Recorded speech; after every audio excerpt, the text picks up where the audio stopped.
Welcome, everybody. Thank you so much for being here. My name is Teresa Borges, and I'm the Senior Program Manager for the Columbia Global Centers in Rio.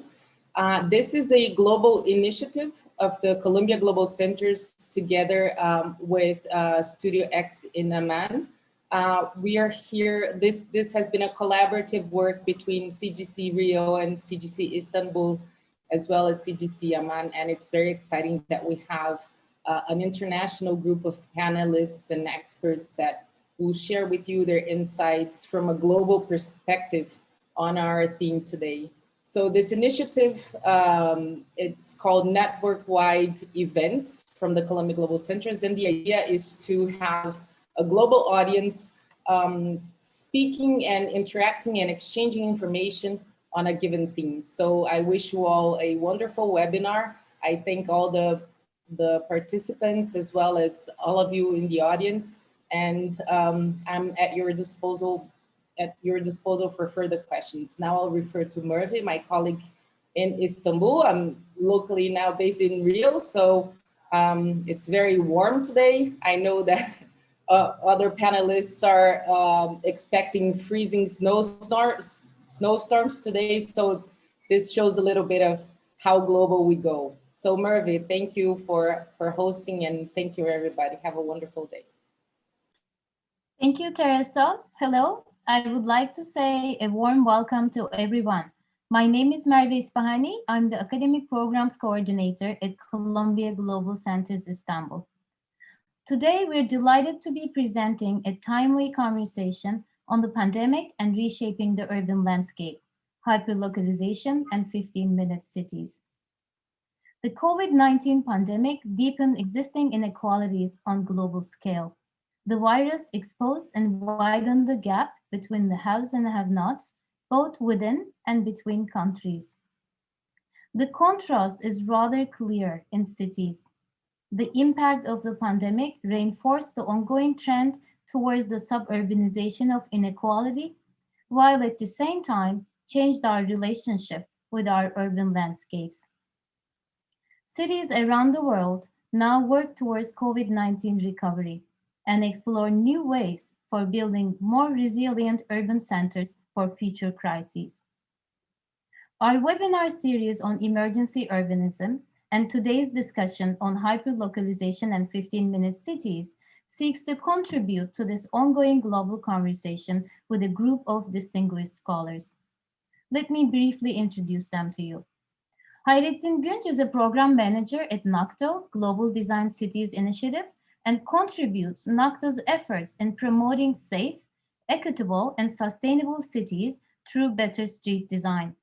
He is an architect and urban designer from Istanbul. He received a Master of Architecture in Urban Design from the Harvard Graduate School of Design and has since been working towards the intersection of urban design, placemaking, and data visualization. Juan Francisco Saldarriaga is the Senior Data Design Researcher at the Brown Institute for Media Innovation at Columbia University. He works at the intersection of data, GIS, visualization, journalism, architecture, urbanism, and the humanities, and teaches graduate-level workshops and seminars on mapping, advanced GIS, and data visualization. Dr. Lorenzo Kihlgren Grandi is the chair of the Globalization, Territories, and Integration Working Group at the International Association of Schools and Institutes of Administration, and the co-founder and chair of Urban Flag, and a lecturer in city diplomacy at Sciences Po and École Polytechnique in Paris. His primary expertise and research interests are in the international action of cities and their multilateral response to global challenges such as sustainable development, intercultural dialogue, and digital transition.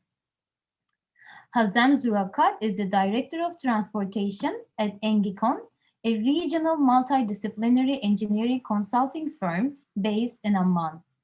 He is also a co-founder of Man Nasel, a public transport advocacy group that launched Jordan's first public transport map and smartphone application. Hazem is active in the national transportation scene in Jordan. He has co-authored policy studies on the kingdom's transport sector and writes regular columns in local media on matters related to public transportation. Last but not least, our moderator, Müge Yorganci, works on participatory democratic management policies at the Istanbul Vision 2050 office. She conducted projects on strategic planning, participatory urban planning models, game design, and cycling cities. She worked as an expert on project cycle management and participation processes at BİMTAŞ, a partner organization of the Istanbul Metropolitan Municipality. She is also a lecturer in the architecture department at Fatih Sultan Mehmet Vakıf University and teaches urban design. Before moving on to our discussion, I would like to remind you that there is going to be a Q&A session in the end, so please feel free to post your question on the chat screen. Thank you all for being with us, and from this point, I leave the word to my friend Müge. Thank you, Merve, for this nice introduction by you. Is very helpful for us, for all of us. I'd like to say hello to everybody who joins us tonight.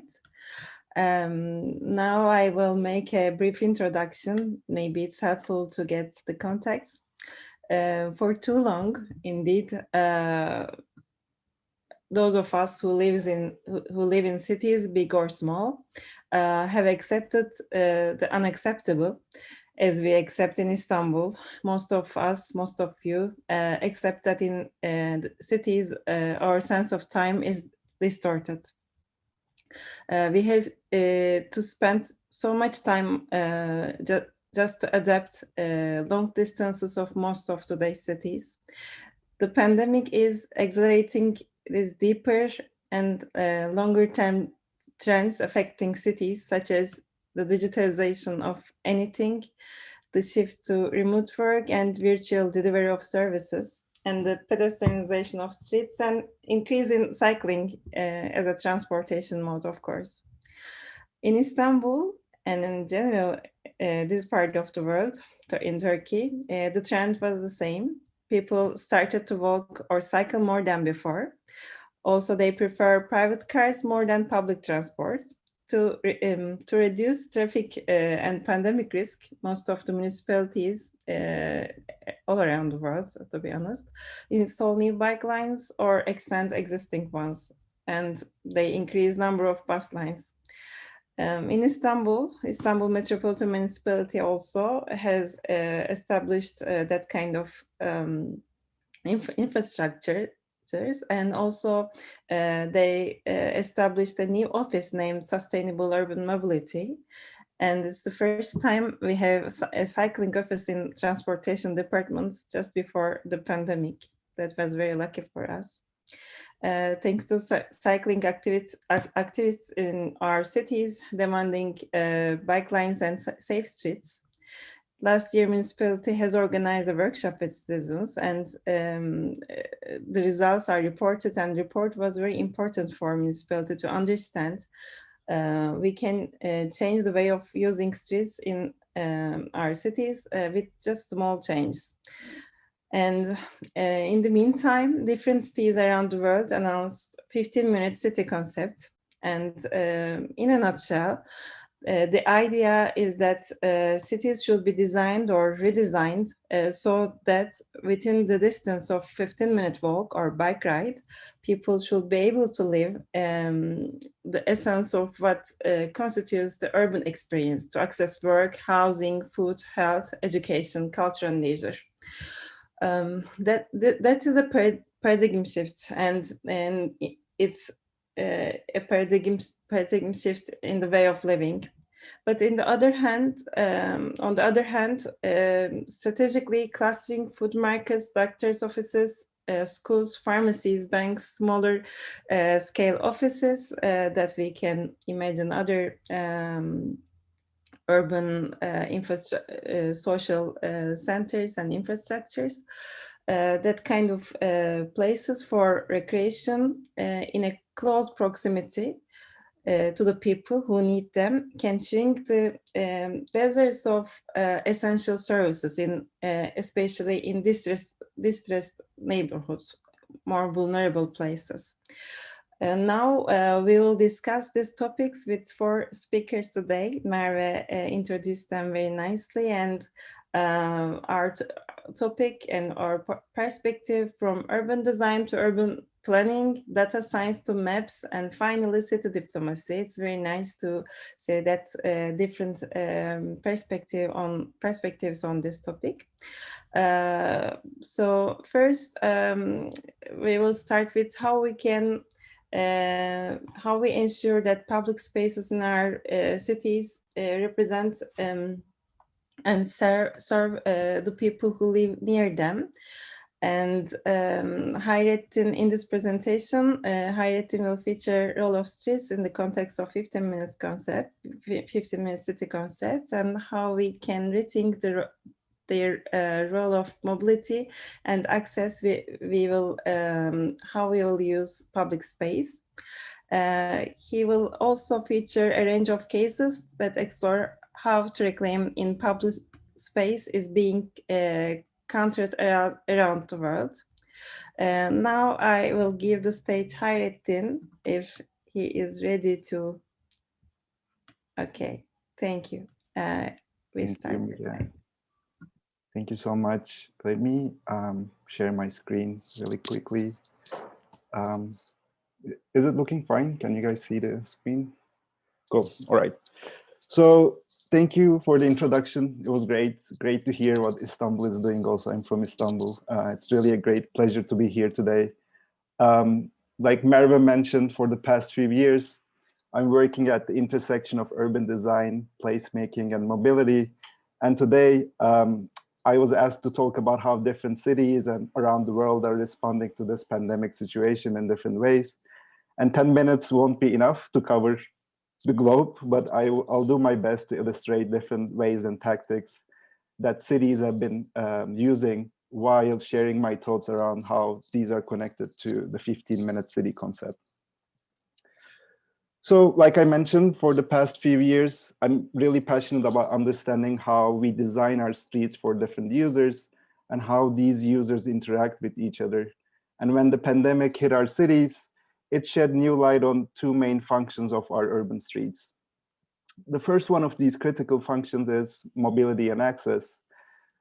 And the pandemic really made us question how we designed our cities in the past for cars, which is one of the biggest sins of our planning history. And it made us question how we walk, how we cycle, how we use public transit. And it reminded us that mobility and access conversation should be around moving people rather than moving cars. And this is an essential question that the 15-minute city concept is also trying to tackle and trying to present it in a different narrative. And even before the pandemic, we knew that sustainable models were much more efficient for moving people from A to B. And when you think of 3 meters of space, which is a typical travel lane, and look at how many people you can move in that space, you can quickly realize that you can move way more people with biking and walking and public transit. So the pandemic gave the cities an opportunity to quickly implement infrastructure that supported this logic. So in a sense, it accelerated this shift to walking and cycling in many ways. And we saw cities like Milan that created citywide plans to implement new pedestrian and bike facilities of 35 kilometers of streets. Or in Tirana, Albania, we saw the city converting parking lanes into bike lanes. Some cities like Boston started building bus lanes, dedicated bus lanes, which needs to be running at a higher frequency for essential workers, basically. And the city of Bogota, for example, took a different approach and implemented a citywide speed limit of 50 kilometers per hour, which from my perspective, I think it's one of the most efficient and scalable interventions that a city can do. And we see here in Latvia a similar approach. Rather than implementing bike lanes, they lowered down the speeds so cyclists and motorists can share the road safely. And now, as we transition from response to recovery, we see that a lot of these changes are here to stay. And some cities like London, they are now closing streets to vehicle traffic in the morning and afternoon to encourage walking and cycling for students. And I think we'll continue seeing more and more cities incrementally turning their interventions to permanent. And so I think one of the reasons that 15-minute cities is becoming so popular at this moment is that we saw that change is possible at scale. And we don't have to wait for decades to get to where we want to be in terms of mobility. And cities are uniquely positioned to change this travel behaviors, and they can transform how people get around in the city by changing how street space is prioritized or reallocated and used. So it is really exciting from my perspective to see that cities are taking these steps very quickly and moving towards that shift. I want to move from mobility and access to another essential function of our streets, and that is streets compose the largest network of continuous public space in our cities. And pandemic also shed a different light on how we can use our streets, and really shown us that streets doesn't have to be static. Like we saw that streets can encourage flexible uses at different times of the day or year, and we have the design and operational tools to make this work. Again, thinking about 15-minute city concept, diversity and easy access to amenities is one of the key principles, and it is often hard to create that space in dense urban settings. So when we start thinking about how we can repurpose our streets, we see there's also potential to provide these amenities in different neighborhoods using street space. I want to show a couple of examples from around the world to illustrate how these streets are used in different ways. In South Africa, the city expanded testing locations with quick-built tents and provided waiting areas, so providing this health services to its residents. Open air markets became an alternative to brick and mortar stores. In Myanmar, paint was used to mark vendor stalls and separating vendors and allowing customers to shop safely. A lot of streets around the world provided outdoor dining to allow businesses to operate safely. And this has been a critical lifeline during the pandemic for a lot of small businesses. Some cities like Brasilia opened its streets for its residents to jog and exercise safely. And we have seen streets being used for religious gatherings, like this example in Ivory Coast, where people attended street prayers to celebrate the end of Ramadan. And streets became places where we celebrate our special moments.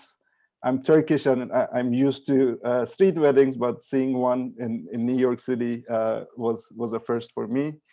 But we also have to remember that pandemic is not the only crisis that we are going through today. And when we think about the future of our cities, it's not only about having access to a park or a small business, but it's also having access to a space where you can safely protest. So you see in this example, cyclists closing the street so that people can protest safely. All these examples that I shared is coming from this resource. I won't be able to share more, but with NACTO GDCI, we put this resource called Streets for Pandemic Response and Recovery to compile these emerging practices from around the world. And this is an evolving resource as all the practices are evolving, but I encourage you to check it out. And if you want to see other examples, and I'm happy to expand on some of them during the discussion. I want to finish off by reiterating that streets should be seen as part of the solution to different crises that we're experiencing and will experience in the future. Whether we are talking about 15-minute cities or livable neighborhoods, streets have an essential role in these frameworks. And all the different interventions that cities are trying to do today will provide the foundation for recovery for generations to come. So we are at that critical moment. Before I finish, also want to pose some questions that I noted during while I was putting this together about this 15-minute city concept, and we can touch on it or come back to it if you want to. But one question is related to this mobility aspect. Like, does this concept make this shift to sustainable transportation options more digestible for general public? Because at the essence and the core of this concept is about that shift, like moving from cars to sustainable mobility. Does it make it more approachable, more acceptable for the public is my question. Another question, what is the game-changing element in the post-pandemic world that makes 15-minute cities more reachable? And again, conversations around remote working, remote education, what changed our thinking that made this concept more applicable and more reachable? And I'm happy to also have a conversation around these factors. And related to this, it's getting a little more specific. With retail, like the relationship with retail, that's something that I've been also thinking. In my neighborhood is changing here in New York City. Businesses are closing. It's related to the pandemic constraints, but after this, we go back to normal. This concept of 15-minute cities, will it be enough to push ourselves out of the comfort zone of e-commerce and shop local? And we're getting more used to ordering online, getting deliveries, everything basically. So what does it mean in that context when we can order everything to our door?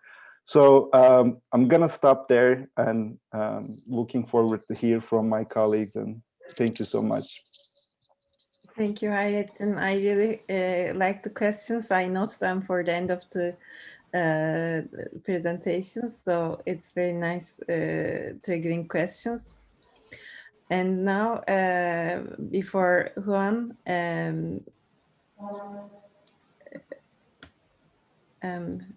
is Juan can, okay. Yes, I'm here. Francisco Saldarriaga. Now we will continue with more data part now.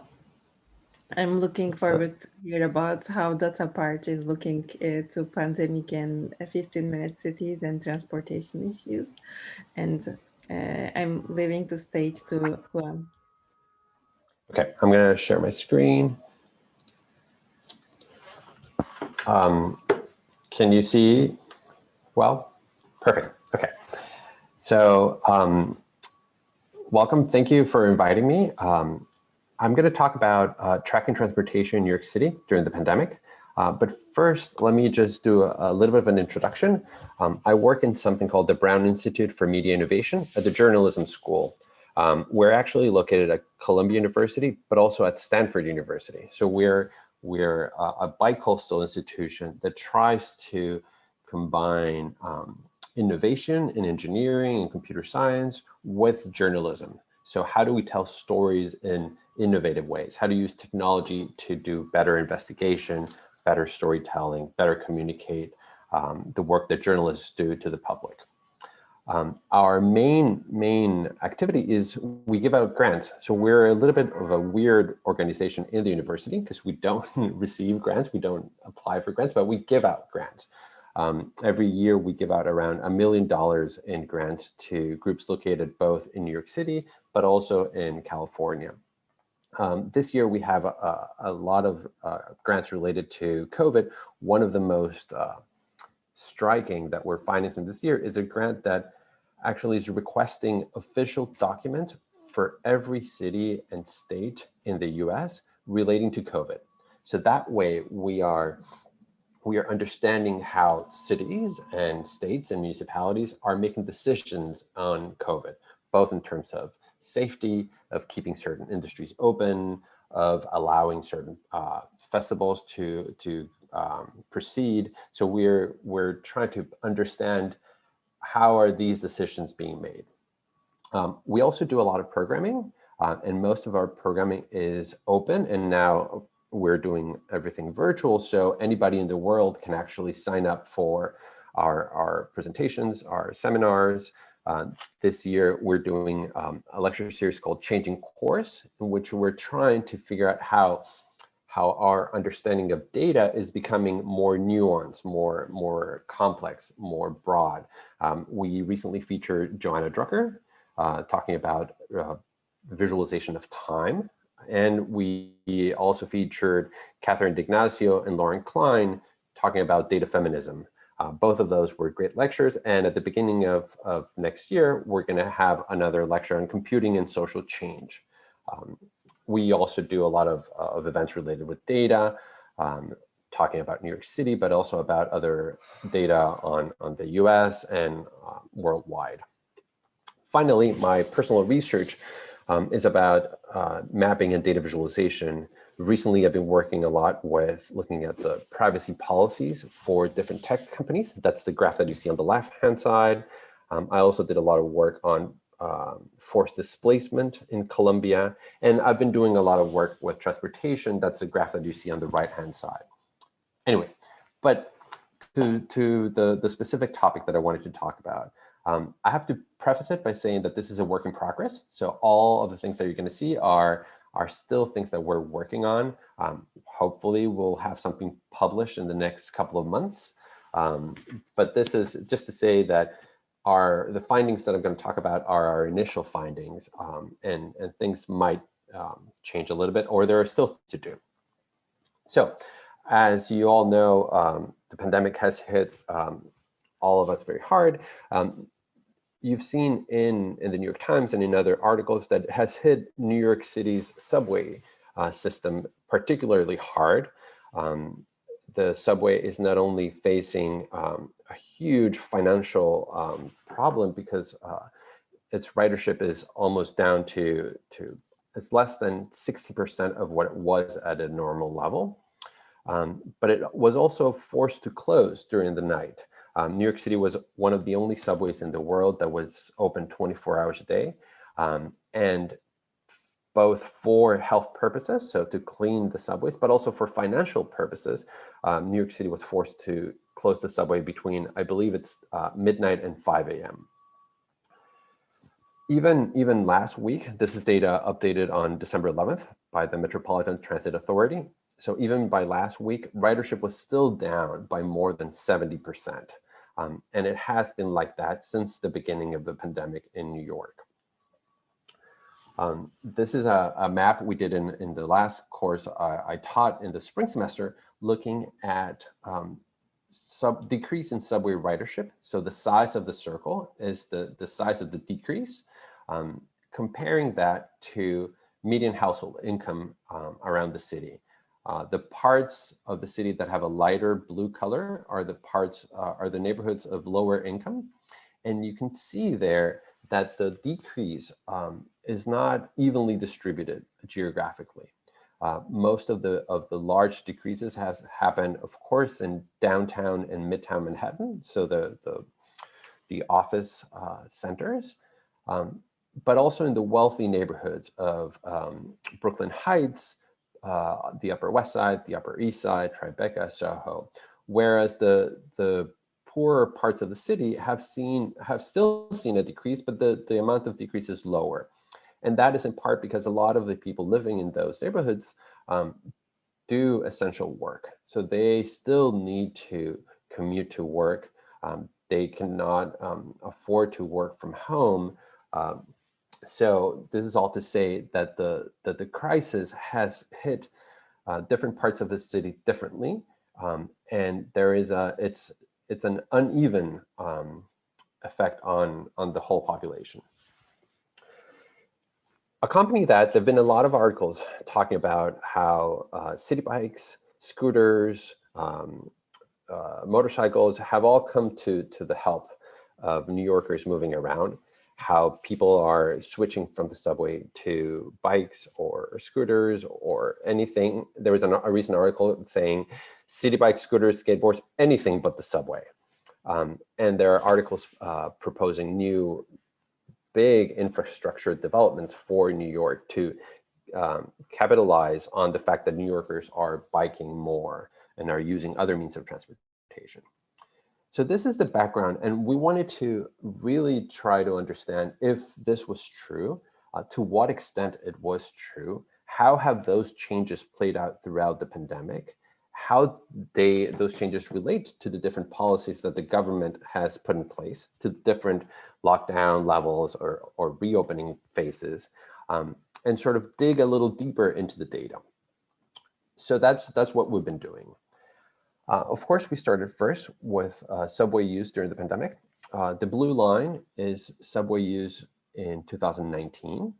The orange line is subway use in 2020. And you can see how there was a dramatic drop in subway use.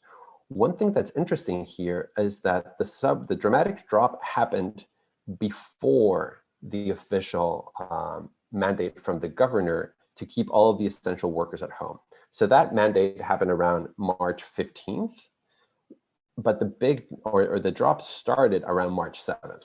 So one thing that we found throughout this research is that people are taking or making changes in their transportation patterns before the government enact policies. So they're preemptively changing the way they move around. This is just the percentage change in subway use. You can see that starting in March 30th, the subway usage was down by 90%, and it has gone up slightly, but it's still, as you saw in the previous table, it's still around 70% below what it was before. City Bike, on the other hand, has had a very different evolution. You see that at the beginning of the year, City Bike started with higher numbers than what it had in 2019. It did have a significant drop at the beginning of the pandemic, but it has steadily picked up, and it's almost at the same levels as it was in 2019. It's a little clearer here. You see the big drop around March 15th, March 7th, March 15th, March 30th, but it has steadily picked up. City Bike, the reason why you see it so spiky is because it's a transportation system that it's very sensitive to the weather. So, for example, that drop in the week ending June 7th, I can't remember specifically, but it's probably due to a week where it rained a lot in New York City. But overall, you see how the usage has risen almost back to the levels of 2019. Yellow taxis is another transportation mode that we looked at. It has also dropped significantly. However, the whole taxi industry in New York City has been in decline for a few years now, in great part due to Uber and Lyft and other ride-sharing companies that have taken a big share of the market. And also this year, also because of the pandemic, they also have been specifically hit because a lot of the taxi trips were dependent on nightlife in New York City. And that's one of the things that closed and hasn't opened. There's no Broadway shows, movie theaters are almost empty. So that industry has been particularly hard hit during the pandemic. These are the three modes of transportation compared to each other. And here you can really see how biking is reacting very differently than the subway or taxis. Biking is the orange, subways is blue, and purple is taxis. And the reason why the taxi data set only goes up until July 5th is because that's the only data that they have released so far. I also have to say that this is all done with public open data that's available to anybody. And so that's one of the reasons why we've been able to do this kind of work.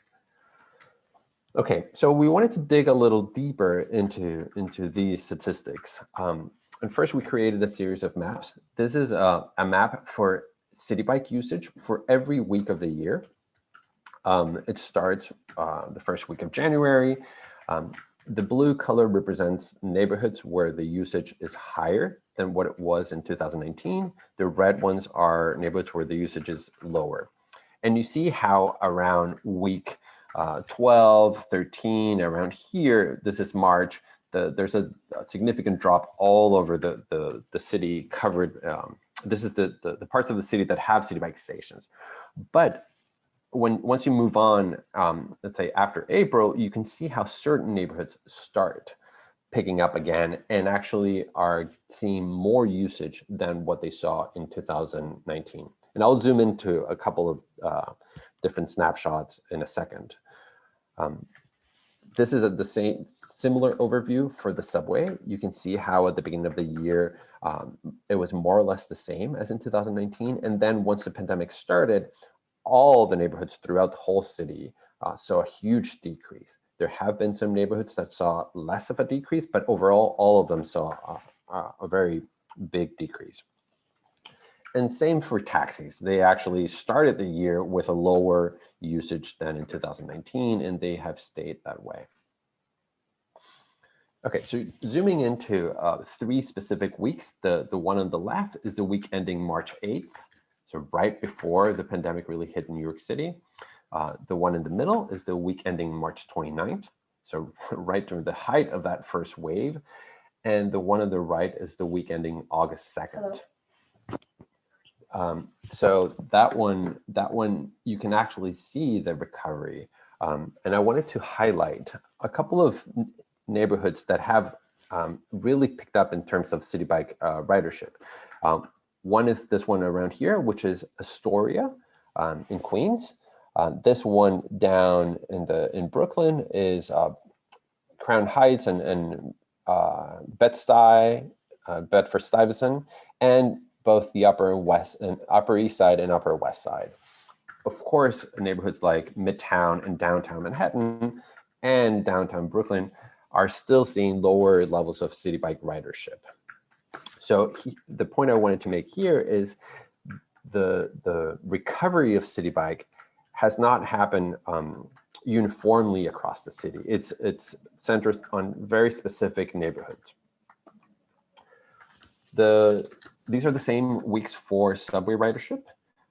And here, as I said before, there are no neighborhoods that have reached the same level as in 2019, but there are certain neighborhoods that have a lower decrease. For example, the South Bronx, Harlem, or certain parts of Brooklyn and Queens. And again, these neighborhoods normally correspond to neighborhoods with a lower income where people are often employed as essential workers and they still need to commute to work. Okay, so given that city bike has seen a much higher recovery, I wanted to look at the specific types of trips. So look at the trips by, yes? Would you wrap up in minutes? Yes. Thank you. Yes, I'm almost done. So we wanted to look at trips by time of day to see what trips were picking up. And what you see here, the orange ones are the trips corresponding to the morning commute. So the morning commute trips are the ones that are picking up the least. The other ones, the ones corresponding to the hours between 10 a.m. and 4 p.m. or 4 p.m. and 10 p.m. or even the late night trips, the 10 a.m. to 4 a.m., those have gone back to normal levels. So this is something to be expected. And then when you look at the length of the trip, you see that the longer trips, the red line and the purple line, these are trips of more than 30 minutes. Those are the ones that have really increased. So this tells us that people are using city bikes to commute, not just to go to the supermarket, not just to go around the block. And that those short trips, maybe the ones that people used to take to go to the subway station, are not increasing as much as the other ones. Okay, so what's next? The next phase of this research is to run regressions against demographic data, so income, race, commuting patterns, and to run regressions against built environment data, such as land use, housing density, and distance to employment. So really digging into these different aspects of the built environment, of demographics, to see if they are correlated with the rise or declining in city bike or subway usage, and to really understand how the differences that we're seeing during the pandemic play out in space, how they are related to the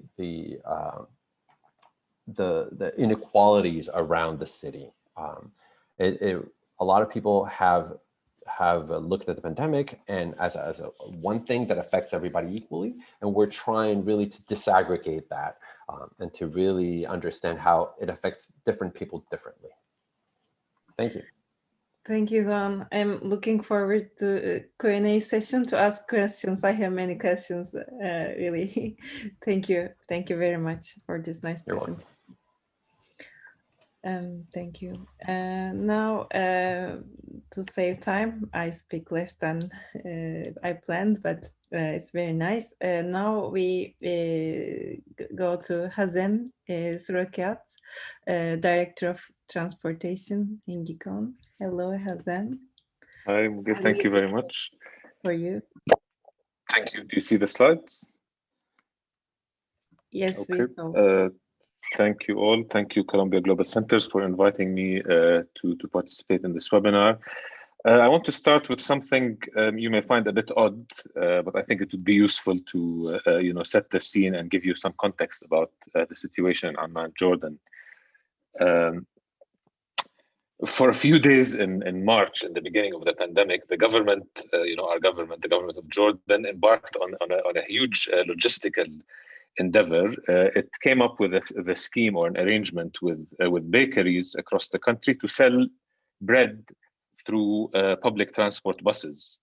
And what you see here is actually bread on a bus. And these buses were assigned to roam, the streets of different neighborhoods and sell people bread, sorry. And bread, of course, is a basic necessity here in Jordan. And the idea was to restrict people's movement while trying to provide them with at least some basic necessities.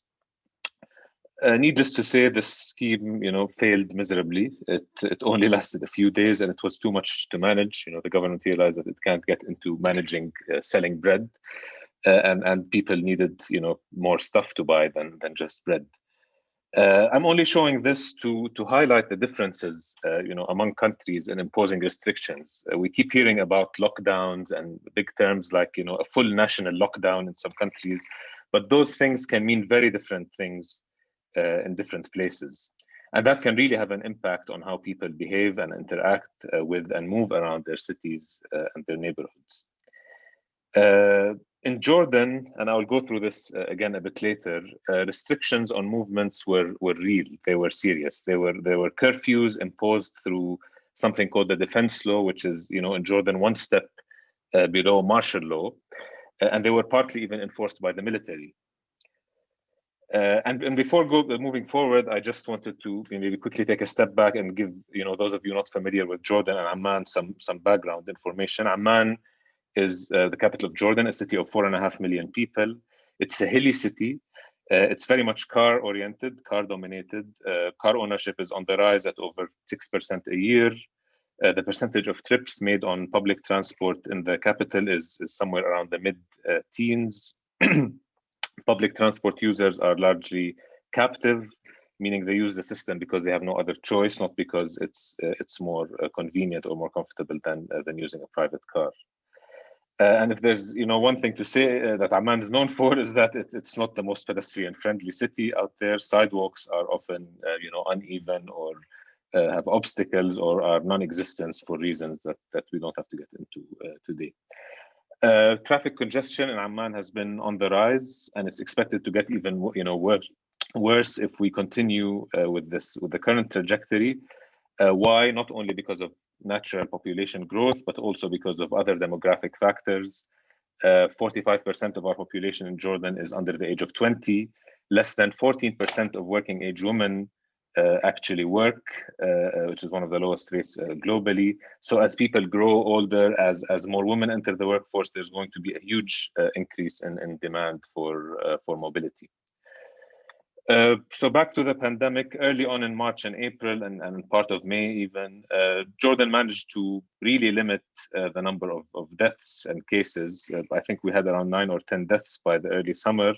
By contrast, as of the brief that they just released an hour ago, we have now over 3,500 deaths. So things really changed later in the summer. But in those early days, there were very strict lockdowns, as I alluded to in the beginning. For weeks, people were only allowed to move on foot and at certain times of the day, and only to buy necessities from their local neighborhood stores. Large supermarkets were completely closed. Moving by car was not permitted at all. public transport services were completely suspended. So unlike what we saw in other cities where, you know, they were left open for essential workers, they were completely suspended for a while here. So in those early days, people's movement was restricted by time, by space, and by mode of transport. And as I said, restricted, you know, and enforced by the state.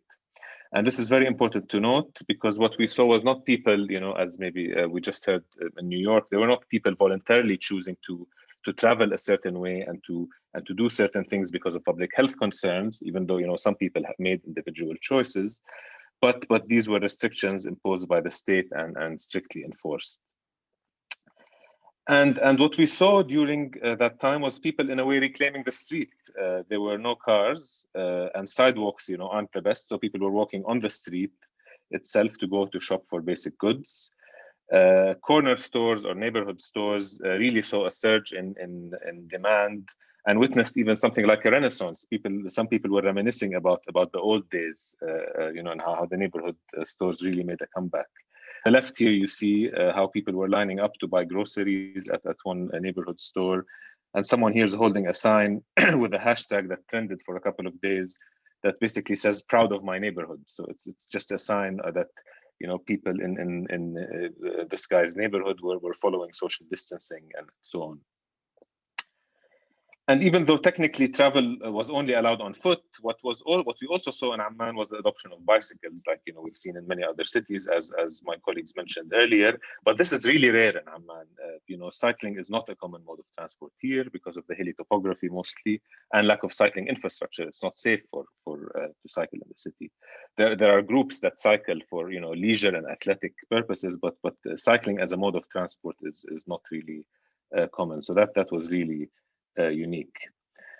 There isn't data on how large this was. Some say it was primarily, you know, limited to areas that are somewhat more affluent, but it was a noticeable trend for a while. And I've even heard of bicycle prices going up during that time, so people struggling to find bikes to buy them. Of course, the government later realized that these restrictions were not sustainable, and then they adopted a different model, which is sort of what we're living in today. Movement was no longer restricted to a certain area, so no longer restricted in space or mode of transport, but only by time of day. So there's now a nightly curfew. There's curfew on Friday, which is a weekend here, and certain you know, sectors are closed, like, you know, schools, gyms, etc. And when these restrictions were lifted, things got very quickly back to you know, quote unquote normal. In a sense, people got back to their cars, to shopping at large malls and supermarkets. There's even a joke that people who were struggling to find bikes and ended up paying a large amount now are struggling to sell these bikes. And you know, I've heard, you know, there's no data on that, but anecdotal evidence even suggests that the surge in demand in local neighborhood stores actually went away or went significantly down as people, you know, went back to their old habits. Now, there are many arguments about why things quickly went back to this, you know, normal. Is it because the restrictions were too short and they did not, you know, trigger a long-term shift in behavior? Is it because the restrictions were forced, as we said, and not, you know, out of people voluntarily making choices? Is it partly because the city didn't take advantage of the lockdown to implement certain changes to the infrastructure? So Hayrettin mentioned examples in Milan, in Latvia, in Bogota. The city and municipalities here did not take advantage to change to create new facts on the ground in terms of mobility in the city. It's probably a combination of different factors that led to this. But I don't want to belittle or dismiss what happened during the spring in Amman. I think there's much to be said, and I think there has been a positive change in the discourse and even some change in people's behavior. In this picture, this was taken in the late summer, early fall. You see people using the lanes of the BRT that's still under construction in Amman for walking and cycling. So, you know, we do see on average more people outside today than we used to, pre-COVID. But, you know, this was part of a report done by an online, news portal here. And as people here told the journalists that they're mostly walking and cycling for leisure because of the lack of public open spaces, in the city. So when it comes to trips from A to B for work or for shopping or for education, people still mostly went back to using, their cars for most people, or public transport for some.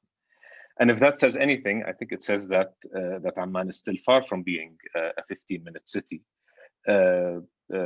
This can be attributed to many different factors: the lack of pedestrian infrastructure, the lack of adequate retail facilities within walking distance, and maybe the topography.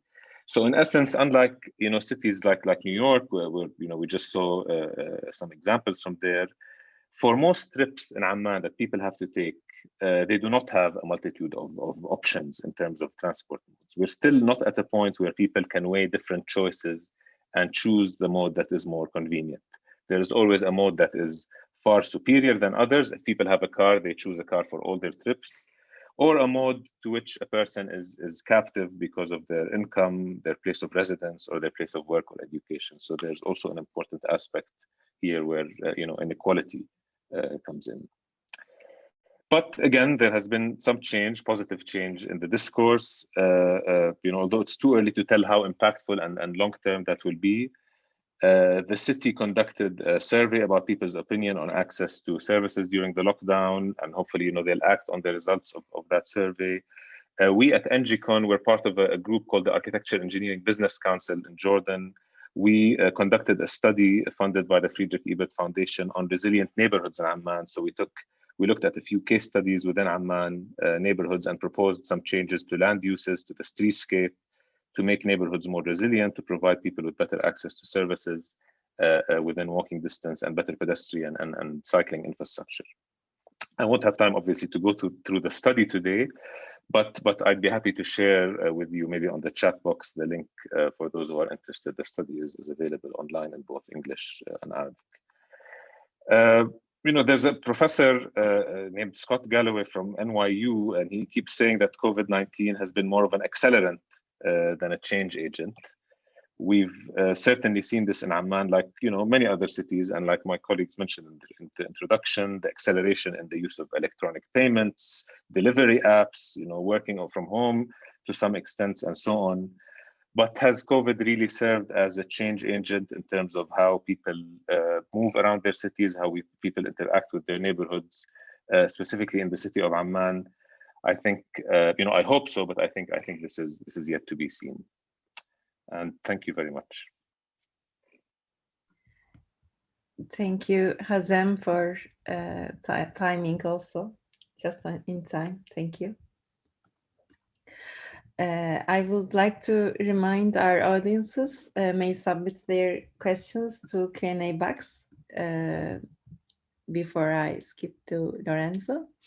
Now Lorenzo will give a presentation about city diplomacy and pandemic in terms of 15-minute city. I give the stage to Lorenzo now.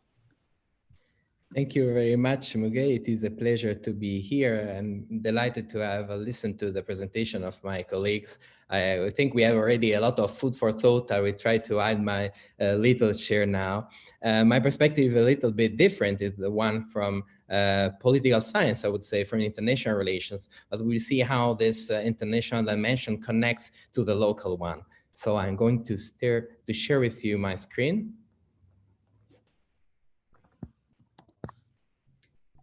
So my presentation will be very quick and divided in three parts. The first one, we will see what city diplomacy means, how this has evolved throughout the last decades. Second part is devoted to how city diplomacy has responded to COVID-19 crisis. And the last part, in the conclusions, we will try to match this global engagement of cities dealing with big transnational issues with the need for immediate and very local intervention. So just to immediately begin into this topic, this is a quick comparison between what has happened at national and city diplomacy level over the last few months. Basically, the ideas, the values are the same. So we're talking about cooperation, we are talking about solidarity. But unfortunately, then intergovernmental level, the one which is headed by the United Nations, has shown a lot of limitation. This also has happened in several regional organizations, where most of nations have actually implemented, at least in the first part of the management of the pandemic, their own single strategy without creating a common coalition, without cooperating and creating a common response to this pandemic, despite the fact that since the beginning, the United Nations, the World Health Organization, and other international organizations clearly set the route, set the direction toward this form of cooperation.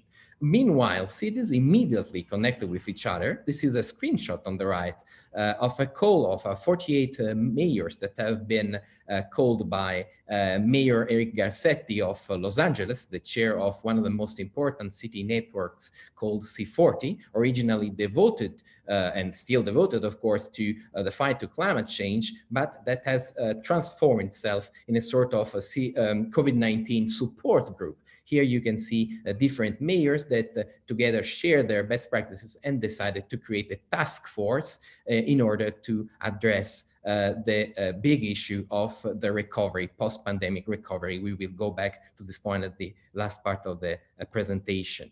So how has this diplomacy emerged? How has this happened? Well, a little more than 100 years ago, in 1913, in the Flemish city of Ghent, for the first time, a city network was created in the framework of the Universal Exposition that took place in this city. It was the International Union of Cities. You probably haven't heard of this because it doesn't exist anymore. This was the first city network. It predates us for 7 years, the creation of the League of Nations, the predecessor of the United Nations, and wanted, in fact, to promote inter-community cooperation in the name of democracy and peaceful agreement in the construction and administration of cities. So we see that this connection between the international level and the very local one, including the urbanism approach, is really inside of city diplomacy. Why cities interact with each other? But, well, they really know they share a lot of challenges. Those challenges are in fact evolving and of different nature, but they are transnational. They cut across national borders, and they include, for example, now climate change that we have already mentioned, as well as migration, violent extremism, digital transition, and so on. By addressing these challenges, mayors have emerged with a series of common traits based on universal values. And those universal values are particularly evident when you have a clash between the city and the national levels. This has happened in particular recently, when cities in the US have stepped in order to allow the total amount of greenhouse gases emissions allotted to the US in the framework of the Paris Agreement to be respected through their own involvement, even though the federal government decided to step out of the agreement. And finally, local interests. So cities, when they go international, they don't just follow those universal values, but they also want to support their own ecosystem, their own economic actors. And this is the whole discourse based on economic component of city diplomacy, the city branding, and basically the positioning of a city as an important international economic pole. The main tool for city diplomacy in the different thematic focuses that it has developed is the city network. So a sort of international organization whose members are in fact cities. You have that at a global level with organizations such as UCLG here, which is the successor of the International Union of Cities and counts more than 240,000 local governments worldwide, equivalent to 70% of the world's population, or at a regional level with, for example, Eurocities or Mercosudades, respectively in Europe and in Mercosur. they deal, these networks, with a variety of issues. Actually, 71% of them have multi-purpose, so they deal with more than one focus. But the single thematic focuses that are most frequent are in fact governance, when you have a focus on allowing, enhancing the capacity of a local government to respond to its citizens through services, and basically working in a better way to enhance the quality of life of citizens.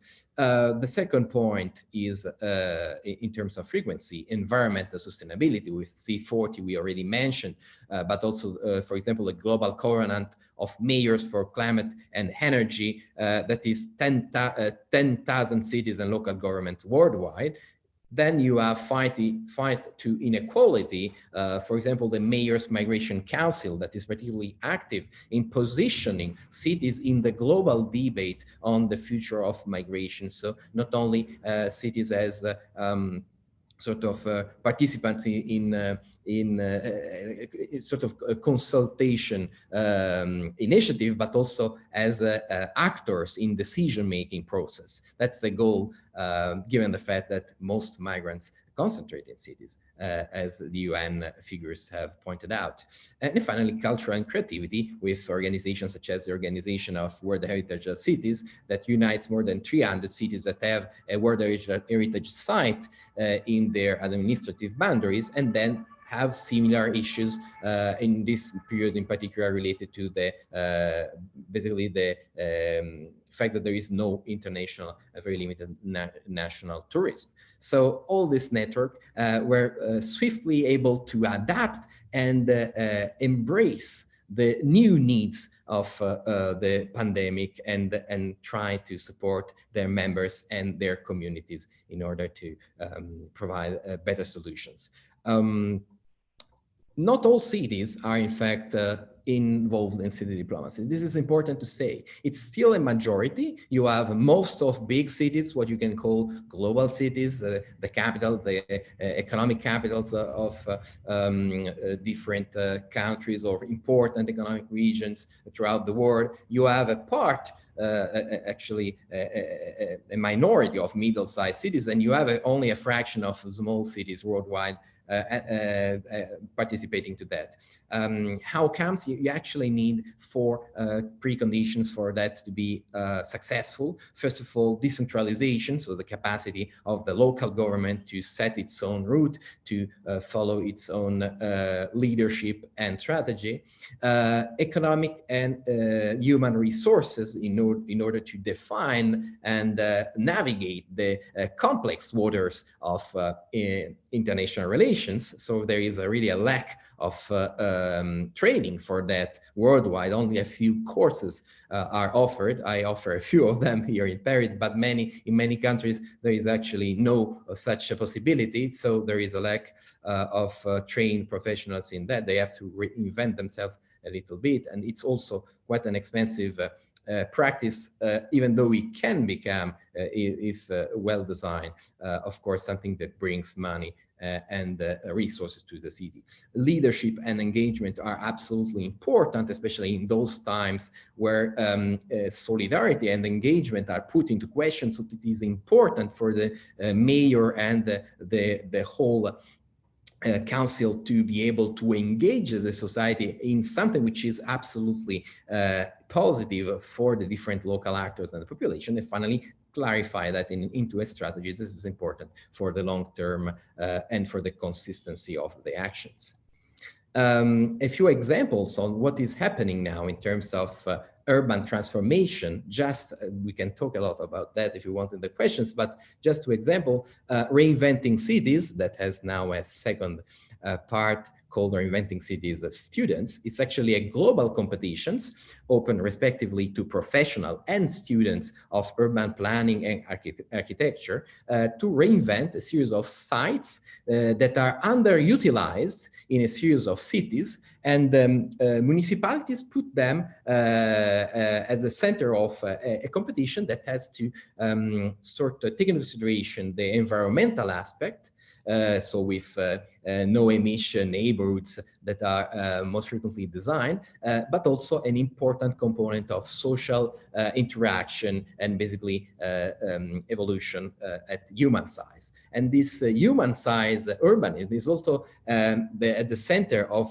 this new model of new approach developed by IMF, the International Association of Francophone Mayors. It's a city network, 2/3 of which is composed of African mayors, which is now opening up to this project where the Francophonie as a space is analyzed not only on the past of its urban aspect, on the way cities were built, but also the direction the cities want to take now, the values that move urbanism now. And of course, this is integrated with this very important central role of citizens that somehow is groundbreaking, is disrupting towards compared to what has been in the past, and we have seen that in the previous presentations.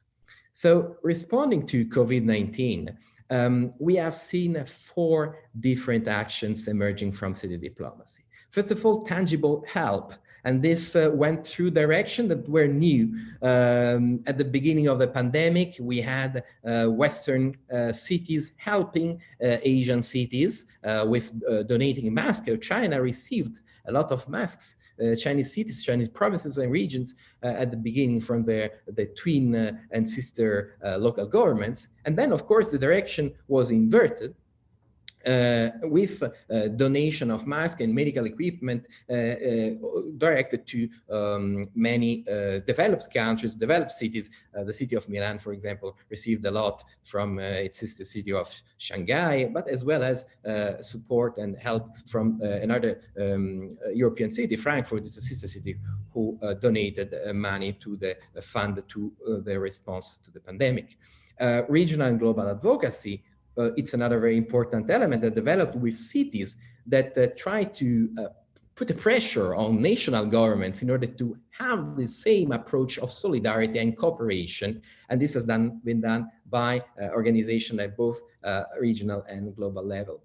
But we will focus now on knowledge exchange and strategy co-creation. So knowledge exchange has been used mainly for the short-term impact of the COVID crisis. So basically how to quickly adapt, flexibly adapt the city. And we have seen many examples in the previous presentation that actually circulated a lot, and they circulated through the existing connection between cities, as well as through a series of portals, a series of websites with important databases that have been put in place by city networks, organizations, both from the public and private sectors. There are more than 60 of them that have been documented. And a few examples here from a global perspective, the Cities for Global Health put in place by 3 city networks, Metropolis, UCLG, and Atlas, with more than 650 best practices from 102 cities all across the world. And COVID News, which is a platform for big European cities where they shared their best practices and they were able to this way fuel the debate in each cities. In terms of sharing best practices, an important element is, of course, I will go very quickly on this because it's already been said, on emergency urbanism. So the idea of having the sort of restaurants on the streets, this has been initially launched by the mayor of Vilnius in Lithuania and quickly adopted all across the world. The mayor of Vilnius defined the big open-air cafe program. Bogota has already been mentioned by Hayrettin for this 50 kilometer speed limit, but it's also very important the fact that they have, since the 70s, this program called La Ciclovia, bike lanes that have been even expanded. It's an important network and that has further been expanded during this pandemic, and many cities took example. And finally, of course, the 15-minute city, which was part of the program for re-election of Mayor Hidalgo in Paris, and that is one of the reasons we are meeting now, given the capacity to attract interest and make accessible this need to rethink the city in a way that puts the citizen at the center. Regarding the co-creation of recovery strategies, we have a lot of task forces that have been created by cities in order to redefine the city of the future. Just two of them, probably the most famous. One is U20, which is a city network by cities, the biggest cities in the G20 countries, that have developed this sort of agenda in order to call for multi-level cooperation, given the fact that unfortunately local governments expect to see their funds and their revenues to fall between 15 and 25% in 2021 due to this, the fact that most cities rely heavily on property incomes, and these are falling down given the difficult ongoing situation. C40 has developed an integrated approach to put together the fight to climate change, the fight to inequalities, and the need to recover from this bad socio-economic impact of the pandemic. So this is a strategy called the Mayor's Agenda for a Green and Just Recovery that has a long-term perspective for the next decades, and includes a clear mention of the 15-minute city as a best practice that has been developed with examples coming from Milan and Paris. So to come to my conclusions, well, this I will try to be a little to show a little bit of critical thinking to fuel the upcoming debate. First of all, my vision, I'm pretty sure that cities, as they have always done, they will be able to adapt and continue their success. We have too much to benefit from urban life to renounce it. So I don't agree with those experts, actually a minority of them, that says this will be the sort of end of big cities and the return to the countryside. I don't believe that at all. Cities will be able to adapt. Of course, they will need to adapt. They have done in the past. The plague brought us the waste management system, cholera, especially during due to the research done in the mid of the 19th century in London, brought us to sanitation systems. And COVID-19 has brought, as we have seen in the previous presentation, a series of elements, including the environment, a new approach to community life, new approach to well-being, and of course, the integration of digital technologies. All of that can be defined as a little bit of the approach of the 15-minute cities. So 15-minute city is a very simple approach. It's a buzzword, it's easy to communicate and resonates to the fact that actually the 15-minute city has always been the city, apart from what happened in the 20th century with the introduction of cars and this sort of sprawling of cities in many countries in the world. The problem is that we are talking about cities that are basically not far from being a 15-minute cities. Paris, Milan, those cities are were 15-minute cities, and they can become once again 15-minute cities. And then after all, it's what has been done also by many mayors without using these terms over the last few years. But there are a series of risks that, given the fact that it's not that easy to adapt to this 15-minute city, this can create further inequalities.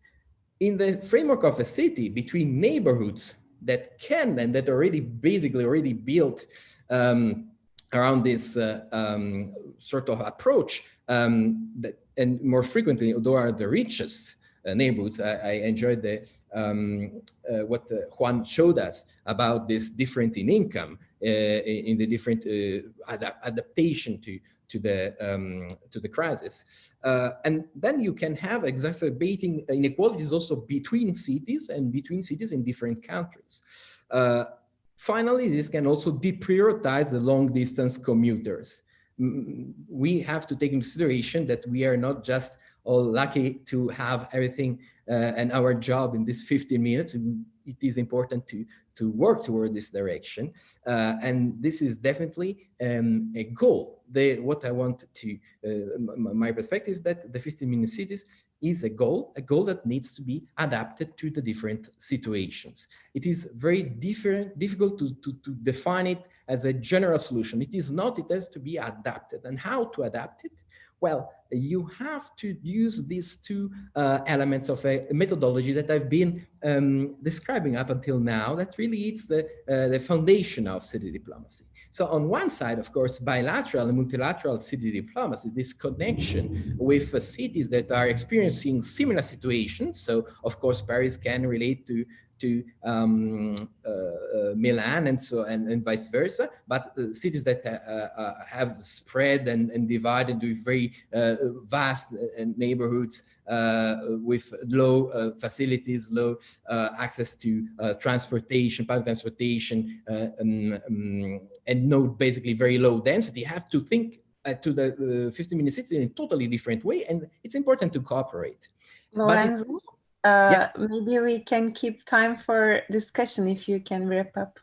Yeah, I thank you. Yeah, I'm finishing. I just want to say the other part of it, it's the multi-level and multi-stakeholder approach, which is the capacity to link with other levels of government, including for this very important financial element that we'll see will create difficulty to cities. So it's important to unify and sort of centralize the resources in the hand of those who can change the city, which are the mayors, and multi-stakeholder approach to be sure that this change and respond to the wish and needs of the population and local actors. So in a public-private perspective, this will allow for a context-specific responses. My advice to cities all across the world is try to support this dual approach for now, of course, more in a virtual way, and possibly very soon in a hybrid or presential way. Thank you very much. Thank you. So, thank you for your presentation. Now you can end the presentation as well. Okay. Welcome back, all the speakers. Now I will start with the Q&A questions, to the questions discussion part. We have about 15 minutes. It's very meaningful. We have 15 minutes for discussion as well. One of the earlier questions, I think that was to Hayrettin, but I like to use it as a general question from Abir Alham. What about the governance of these 15-minute neighborhoods will be as centralized as the normal city? Governance part as important as diplomacy and participation part, as I also think. Do you like to add any points to that question? Is there anyone who would like to answer this?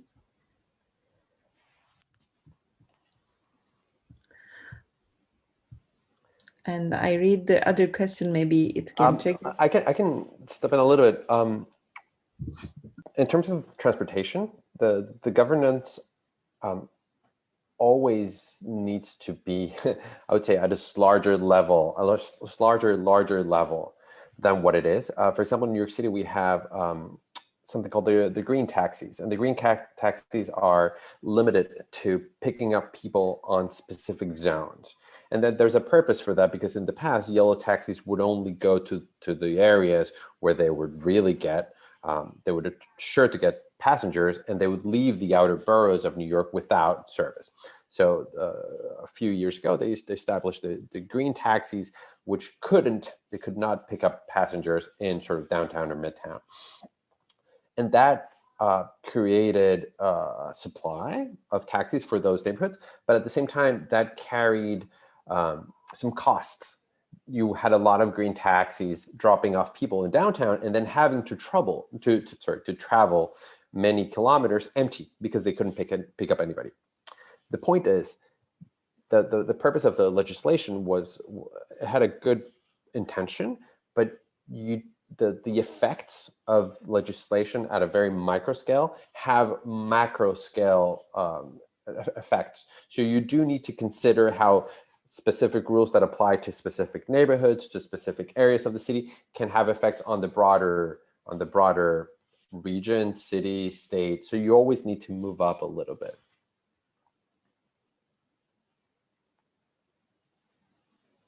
Thank you for this example. It's nice to search on it. To be honest, I'm curious about it, the green taxis. And I'd like to ask another question now. The question is, besides the infrastructure change, how can we change the culture around the transportation? For example, in the Netherlands, bikes are essential part of a daily life. How can we make it also happen in Turkey? It's a big question. Yes, I can jump on this a bit.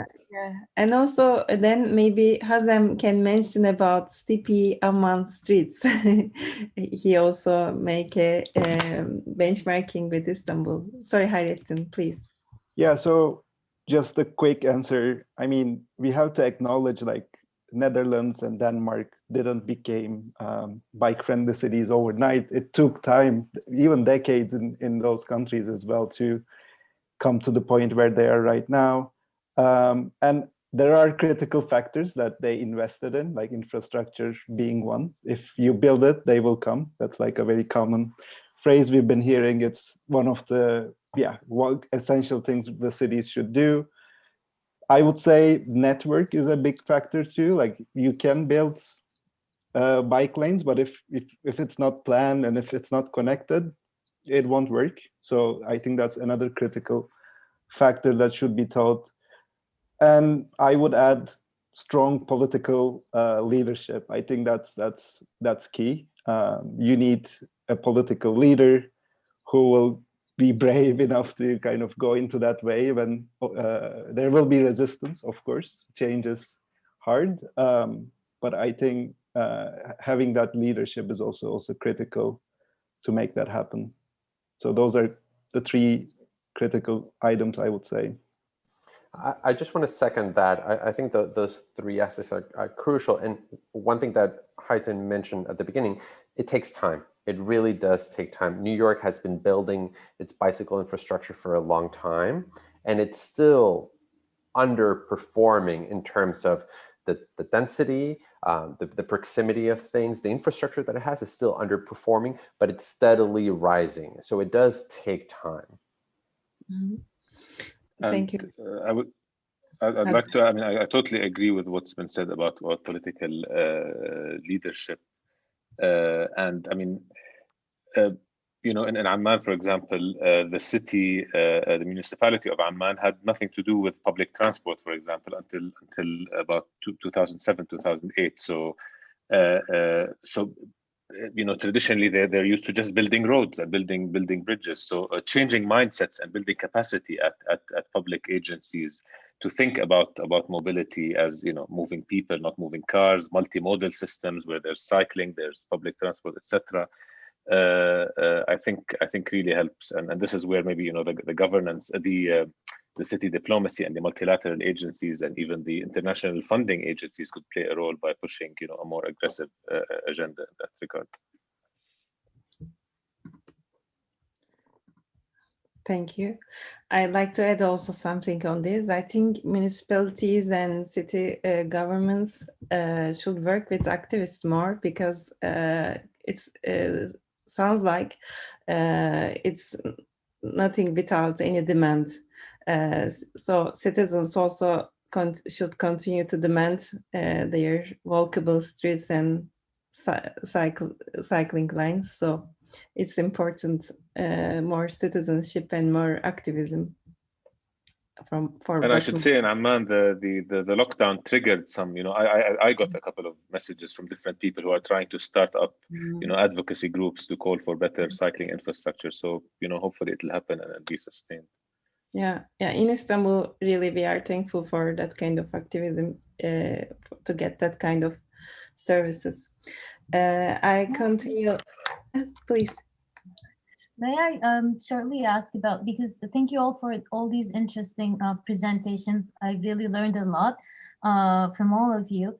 So I think there were interesting convergences between your presentations. As Lorenzo, you mentioned that, these cities were once 15-minute cities, right? But on the other hand, Juan, you mentioned about essential workers who need to go to work and they need to commute.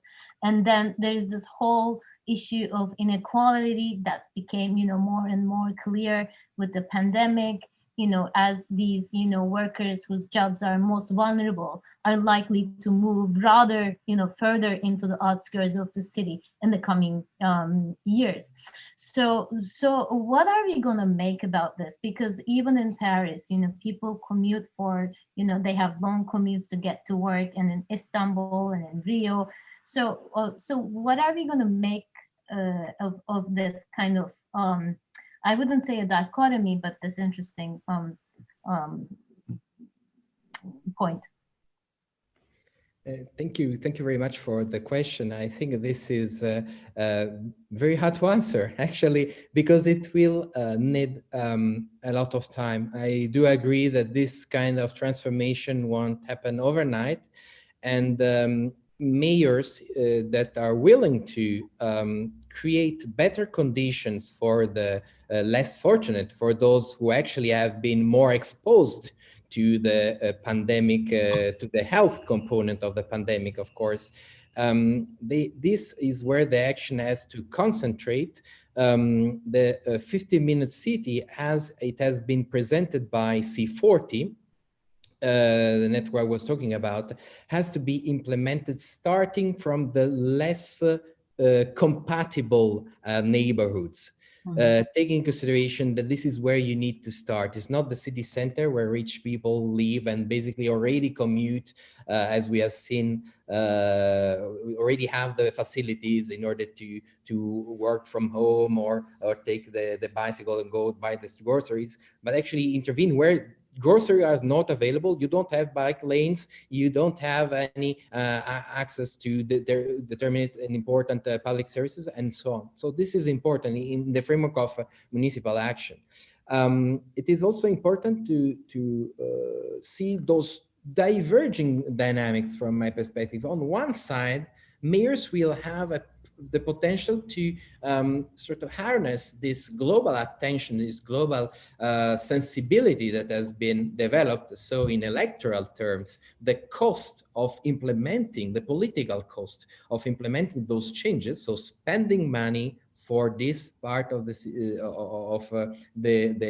city that needs the most, this is probably easier now. So there is a lower political cost. But at the same time, we have already been seeing a lot of transformation that we initially said, oh, this will be permanent. That is wonderful. Everybody will continue to go this way.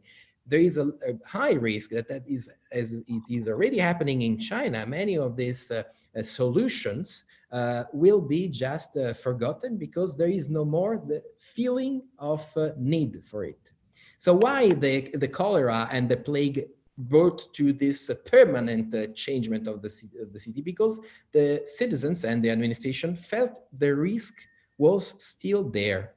So of course we will want to celebrate the end of the pandemic as soon as we get the vaccine, as soon as we are able to go out and return to our life. But it is important to remember that this was a little bit as an alarm of what might happen in the future, due to, unfortunately, this connection between biodiversity, loss of biodiversity, and a bad density in cities. So it's important to be aware of the risk and continue working and taking a sort of the maximum possibility to exploit this support, widespread support for change.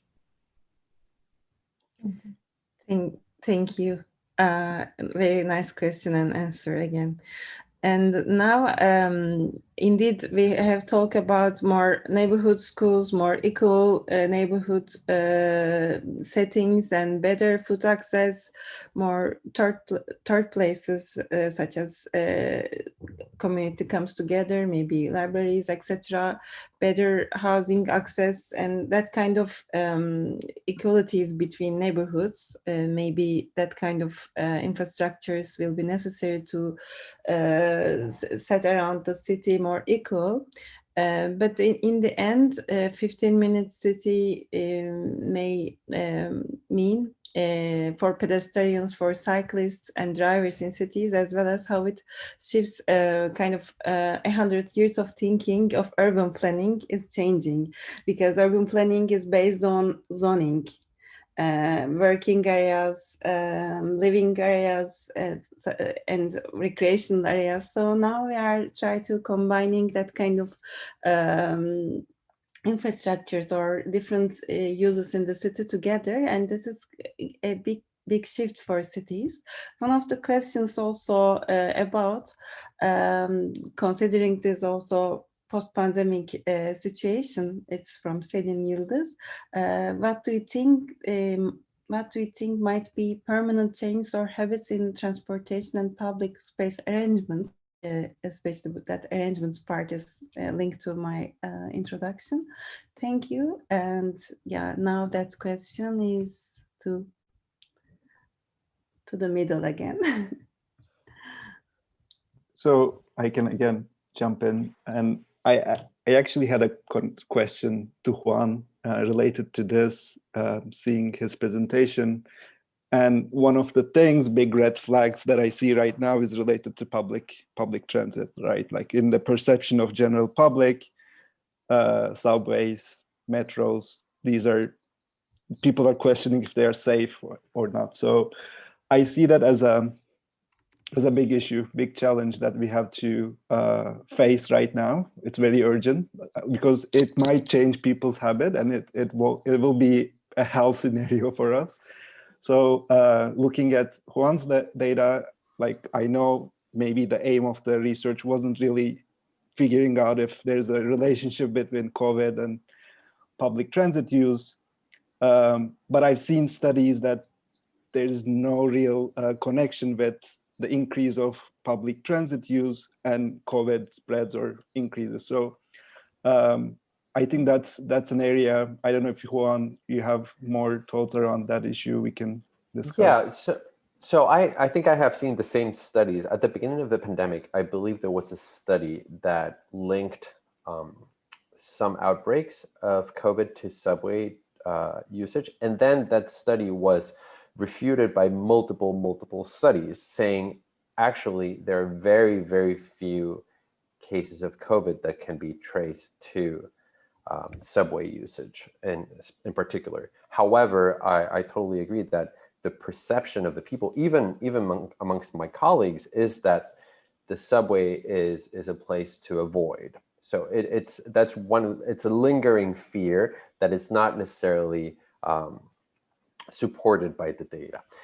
So that is one thing that will need to be addressed either by education, by like communication from the administration. I have ridden the subway a couple of times, and New Yorkers will tell you this: the subway right now is as clean as you will ever see it. New York's subway was never the most clean or fresh subway. Now it is sparkling.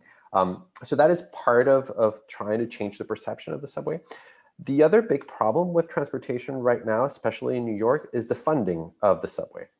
The MTA, so it's a regional organization, their forecast for the economic crisis of the subway is they have sort of a doomsday scenario.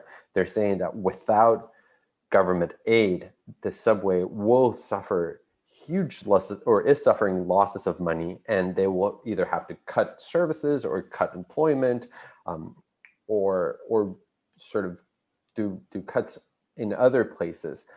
So especially for economies and sort of cities or models of city governance like what we have here in the US, where these city agencies receive very little financial aid from the federal government, it's going to be very difficult to come out of the pandemic in a good financial state.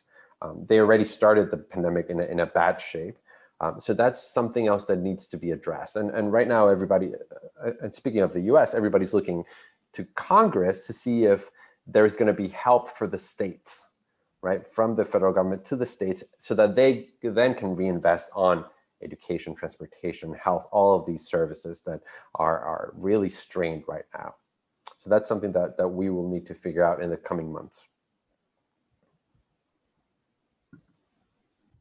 Thank you. I think we have come to the end of our questions. And one of the final questions is about taxes in Bogota, and it's about the vision of the 9-minute capital with no metro.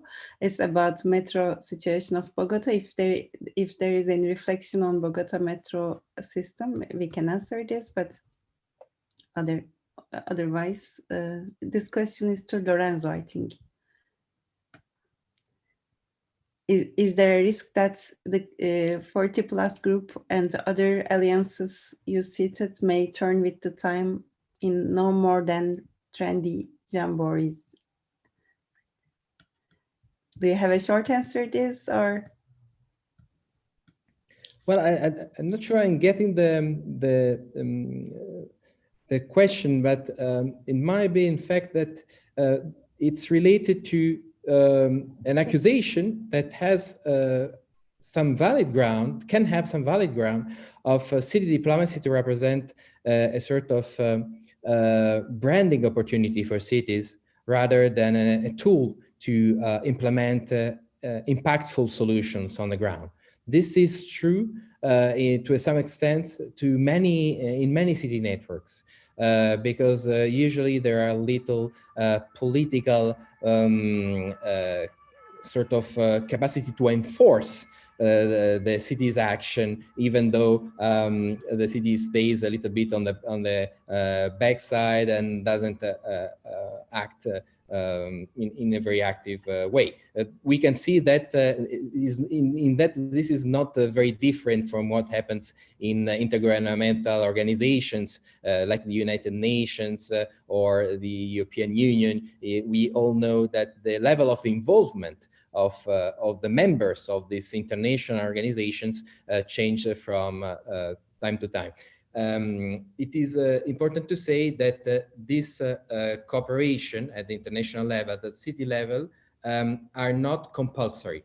So these are always based on the will of mayors and cities to implement it. And this is linked to a complex discourse of the fact that in fact, cities do not own personality of international law, so they cannot have a sort of compulsory engagement unless their governments allows it.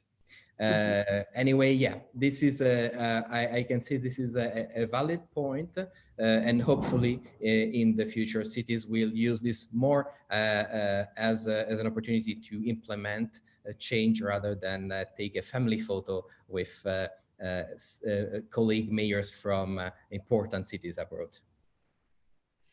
Thank you for this answer also. Now we are end of our time. Merve, thank you to all team that come here together, and to Columbia Global Centers in different cities. And thank you in person to everybody. Thank you. Merve, I'm leaving the final words to you. No, thank you very much for being with us today. It was such an engaging conversation. I hope we had more time to continue because you and I have many more questions. So we hope to continue this conversation in the coming months as part of the emergency urbanism webinar series. But thank you all for being with us today, and also to our audience. Thank you.